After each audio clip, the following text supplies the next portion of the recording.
Hello बच्चों, let's see the question. So the question says identify the wrong statement. बात करें बेटा statement first के बारे में. The probability of homozygous dwarf progeny formed in a cross capital T is to capital T is zero. बिल्कुल सी बात है बेटा, क्योंकि बेटा देखिए इसने क्या बोला कि क्रॉस किसके बीच में करवा रहा है, कैपिटल टी का क्रॉस बेटा करवा रहा है कैपिटल टी से.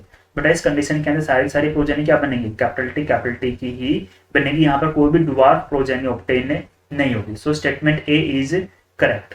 क्लियर. चलो बेटा बात करेंगे हम लोग स्टेटमेंट बी के बारे में. क्या बोला गया, the probability of homozygous dwarf formed capital T small T is zero. बिल्कुल सी बात है बेटा. देखिए कैसे होगा. क्या बोला कि कैपिटल टी का क्रॉस बेटा करवा रहे हैं हम लोग किससे, कैपिटल टी स्मॉल टी से. बेटा इस कंडीशन में क्या बनेंगे, इस कंडीशन के अंदर capital T and capital T small T ही हमको ऑब्टेन्ड हो गए. कोई भी प्रोजेनी में स्मॉल टी ऑब्टेन नहीं होगा. अगर स्मॉल टी नहीं आएगा बेटा तो ड्वार्फ प्रोजेनी भी ऑब्टेन नहीं होगी. सो ड्वार्फ कितना बनेगा, यहाँ पर भी जीरो बनेगा. So statement B is also correct.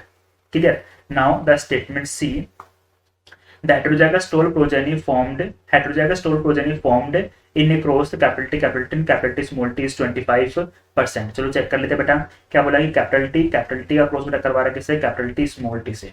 अब बेटा यहाँ पर दो प्रोजेनी बनेगी, एक बनेगा कैपिटल टी और एक बनेगा कैपिटल टी स्मॉल टी. बेटा ये भी बनेगा 50% और बेटा ये भी बनेगा 50%. किधर है देखो क्वेश्चन में क्या बोला है, हेटेरोजाइगस टोल कितना बनेगा 25. नहीं बेटा ये वाली बात हमारी इनकरेक्ट हो जाएगी. कितना बनेगा, कैपिटल टी स्मॉल टी बनेगा 50% बनेगा. क्लियर.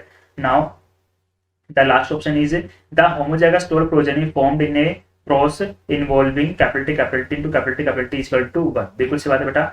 अब इसने क्या बोला कि जो कैपिटल टी और कैपिटल टी के बीच में आप क्रॉस करवा रहे हैं तो जो प्रोजेनी बनेगी सारी कैसे बनेगी, कैपिटल टी बनेगी. मतलब कि सारे प्लांट क्या बनेंगे, होमोजाइगस टोल ही बनेंगे. 100% प्लांट क्या बनेंगे, homozygous tall. So statement D is also correct. Clear. So basically statement C is incorrect. That's why our correct answer will be option C. Best of luck.